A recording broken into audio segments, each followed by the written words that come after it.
আরজিকরের মহিলা ইন্টার্ন কাদম্বিনী মর্মান্তিক খুন করে ধর্ষণ করার ঘটনায় সরব কলকাতা পৌর সংস্থার চিকিৎসক এবং স্বাস্থ্যকর্মীদের। গতকালকে মেয়র ফিরহাদ হাকিমের সঙ্গে দেখা করে প্রতিবাদ জানানোর পর মঙ্গলবার পূর্ব ঘোষিত কর্মসূচি অনুযায়ী এদিন কলকাতা পৌর সংস্থা থেকে প্রতিবাদ মিছিল করেন চিকিৎসক থেকে নিয়ে স্বাস্থ্যকর্মীরা।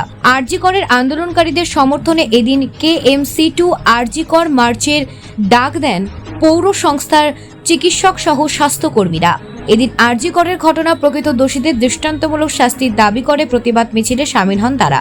তাদের দাবি ছিল তারা কাদম্বিনীর জন্য শুধু বিচার চান, তারা চান অবিলম্বে দোষীদের গ্রেপ্তার করে উপযুক্ত শাস্তির ব্যবস্থা গ্রহণ করা হোক, যাতে আগামী দিনে এই ধরনের জঘন্য অপরাধ করতে কেউ সাহস না জোগায়।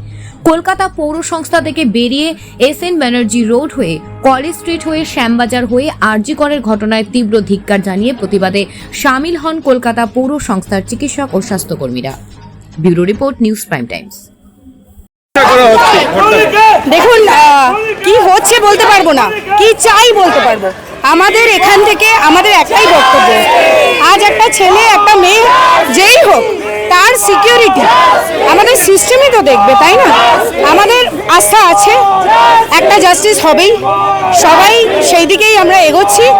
KMCর কর্মীবৃন্দ, হেলথের কর্মীবৃন্দর তরফ থেকে আমাদের এইটুকুই বলা যে আমরা জাস্টিস চাই, জাস্টিস পাবো আশা করেই। আজকে আমরা সাপোর্টে আমাদের তরফ থেকে একটা টিম রাখতে চাই। ব্যাস।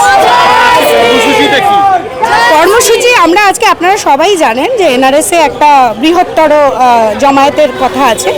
আমরা আমাদের তরফ থেকে আমাদের টিম নিয়ে সেইখান অবধি যেতে চাইছি। ডক্টর সুহেনা সেনগুপ্তা।